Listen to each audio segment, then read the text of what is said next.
So today we're going way back, before the rivalries, before the records, and looking at prime Lewis Hamilton, because with how much Verstappen's dominated the last few years, it's honestly easy to forget just how absurd Hamilton's run actually was. Let's get into it. Prime Lewis Hamilton, a record 7 world championships. People began to hate just how powerful he was, but say what they will, he's still on the Mount Rushmore of all-time F1 driver GOATs. But since Max Verstappen's dominance over F1 in recent years, it can be easy to forget how dominant Lewis Hamilton was. So, how good was Prime Lewis Hamilton? Born in Stevenage in England, Lewis Carl Davidson Hamilton was born January 7th, 1985. His journey began when he was introduced to the world of racing at a tender age of 6, when his father bought him a radio-controlled car. Lewis Hamilton is only 7 years old. Okay, how long have you been racing cars for already, Lewis? About a year. 2 years later, he was competing in and winning races against adults. F1 has one of, if not the most expensive barrier to entry out of any sport, with kart costs, repairs, management, travel, just to scratch the surface. So Lewis's dad knew the significant financial sacrifice. But he knew Lewis was special. To show that, he worked multiple jobs, to be able to scrape by at home, but just enough to give Lewis the chance he needs to make it. The origin story here is honestly kind of insane. 6 years old with a remote control car, and 2 years later he's already racing and beating actual adults. 4, and hearing that his dad was working multiple jobs just to make that possible really puts the whole story in perspective. This wasn't some easy path funded from day one.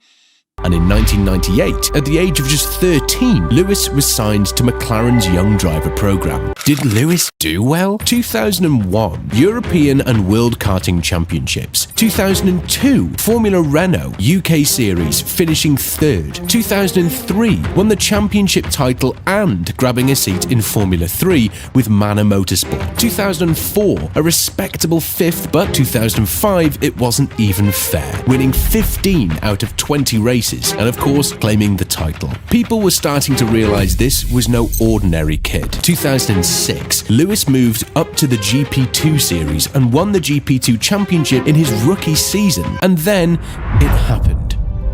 Formula 1. And then they said, but we've decided you're going to be our race driver, and it was sort of like, I had to bite my tongue, but it was an amazing moment. My dream had come true. Only the best of the best sit in these seats. McLaren saw it and took the risk with Lewis, but This run through the junior categories is stupid, honestly. European and world karting titles, then straight up dominating Formula Renault, then winning F3, then winning GP2 in his rookie season. Like, there's no stumbling anywhere in this timeline.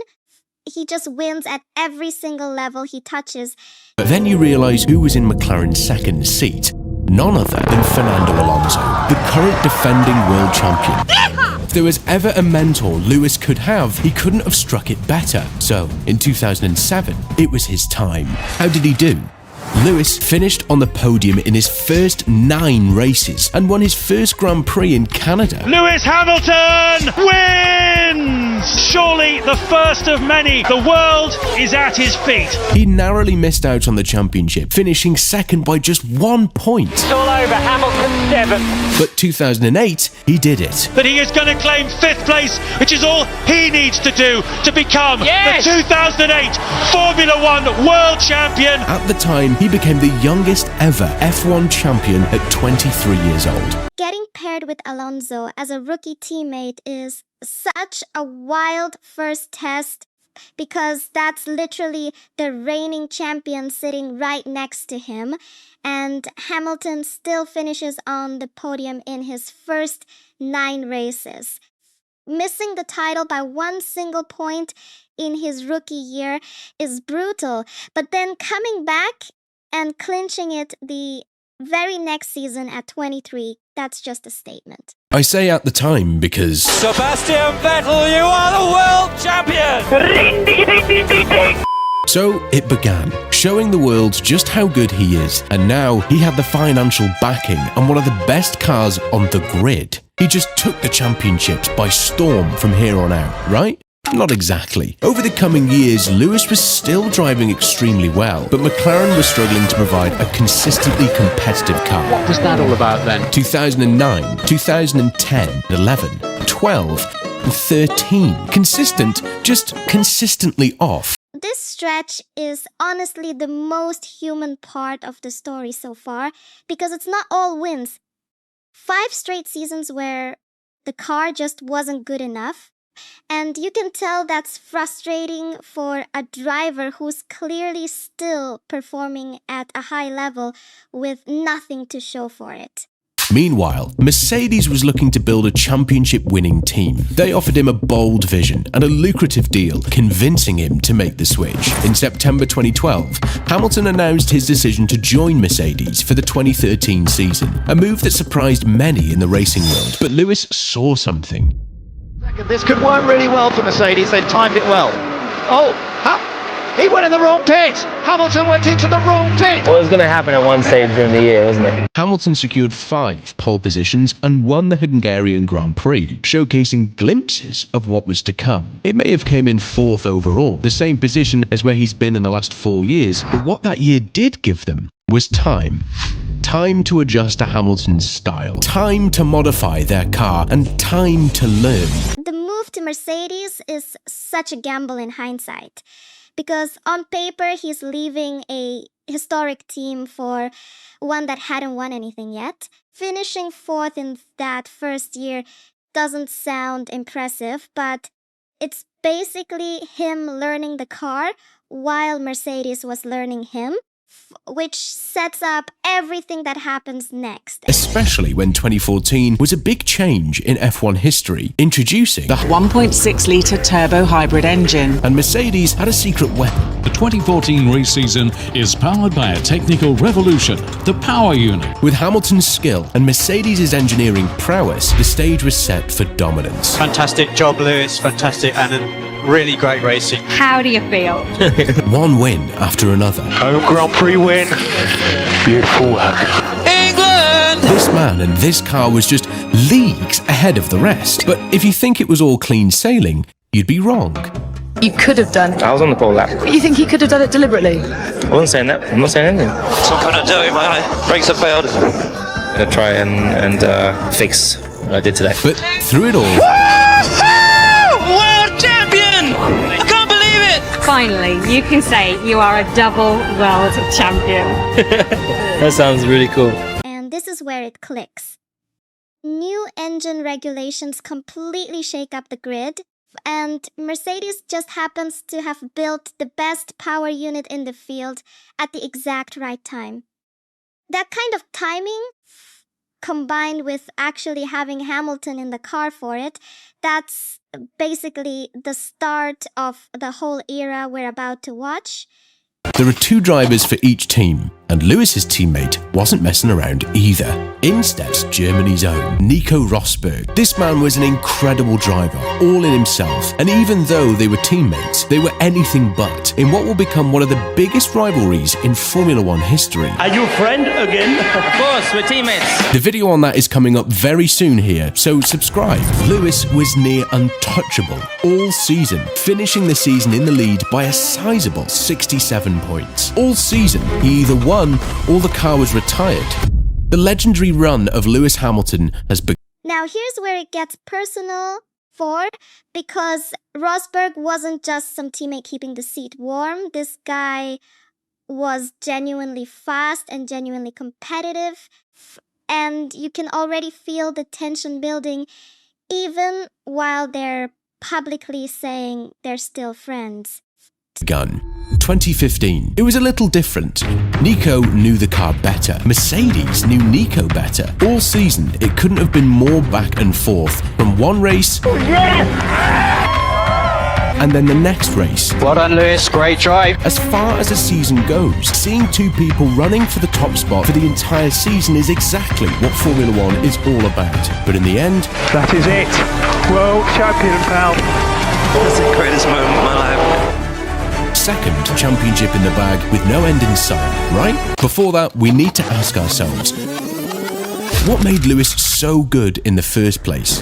2015 sounds like it was actually a great season to watch live, going back and forth race to race like that. And landing his second title with races still left on the calendar just shows how far ahead of the field Mercedes was at that What point. differentiated him from everyone else in the world? We'll find out shortly because Lewis wasn't done there.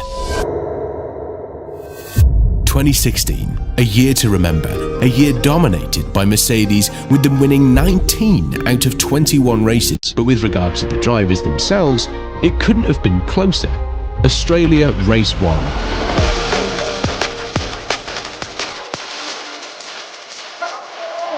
Rosberg won, Hamilton nil. Bahrain. So it feels wrong in my rib. China. I lost my wing. Russia.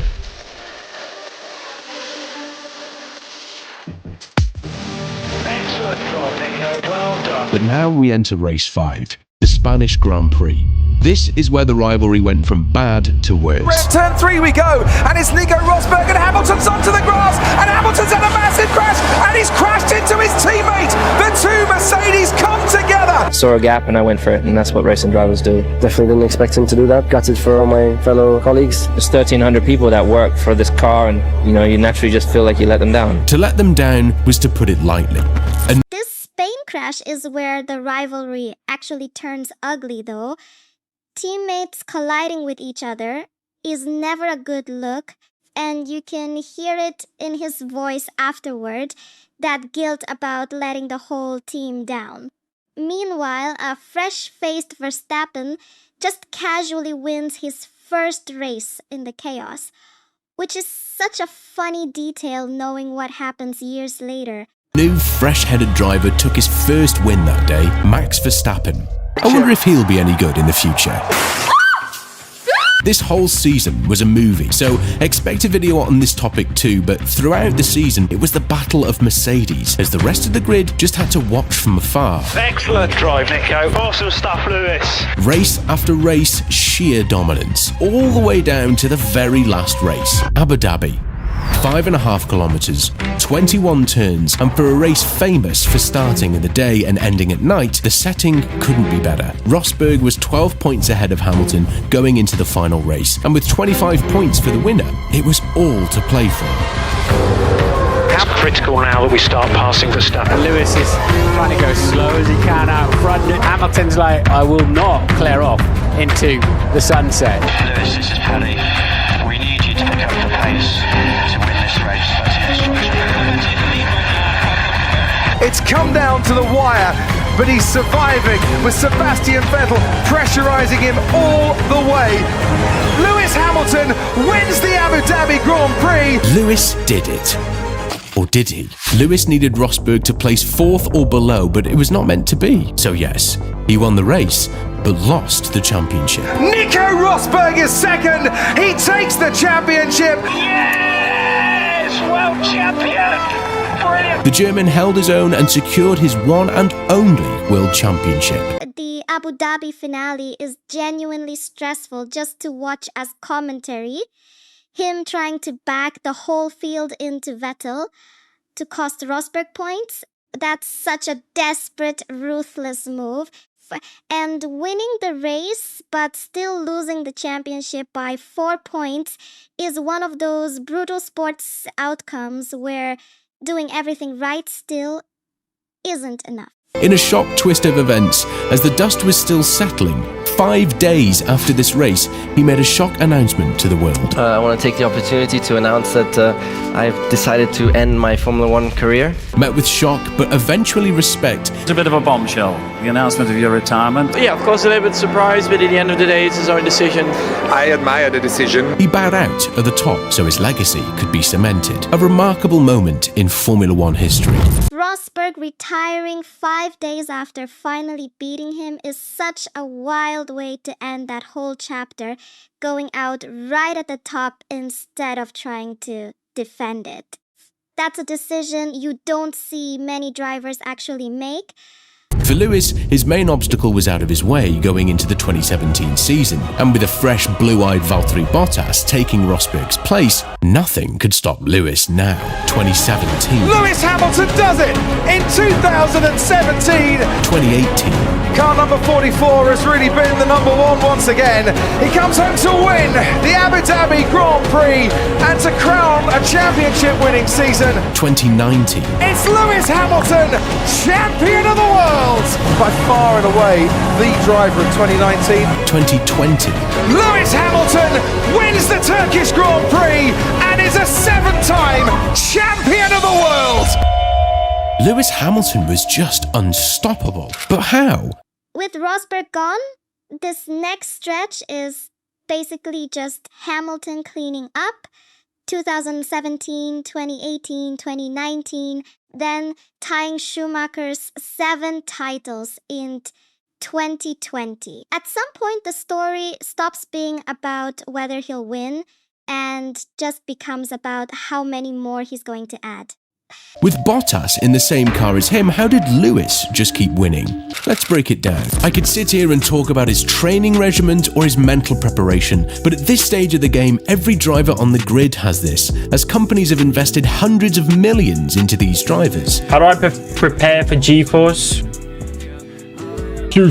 So then, why Lewis? To mention his attributes, we have to start with his braking style. I'm generally known as one of the latest brakers. What makes it so different? He's known for constantly braking harder and later than everyone, so consistently, and when the difference between first and second can come down to 1,000th of a second. My dad would go around and he'll stand on the track and see where the best drivers was braking. Throwing this back to his dad. There were 25 kids on the grid, and they could all put in the same lap times, but what actually marks you out as completely different to everybody else? You know, I said to Lewis, I'll tell you what, let's try late braking. If he was braking here for the corner that's over there, he'd move further down the road, a couple meters further, and it's like, you got to brake here, not brake where he's braking. Being able to brake hard and get out of a corner earlier than the other drivers over every turn, that will all add up. Do it again. I can't. Do it again. And eventually, I could brake there, and that's quicker than everyone. That's why I have the championships I have as part of that.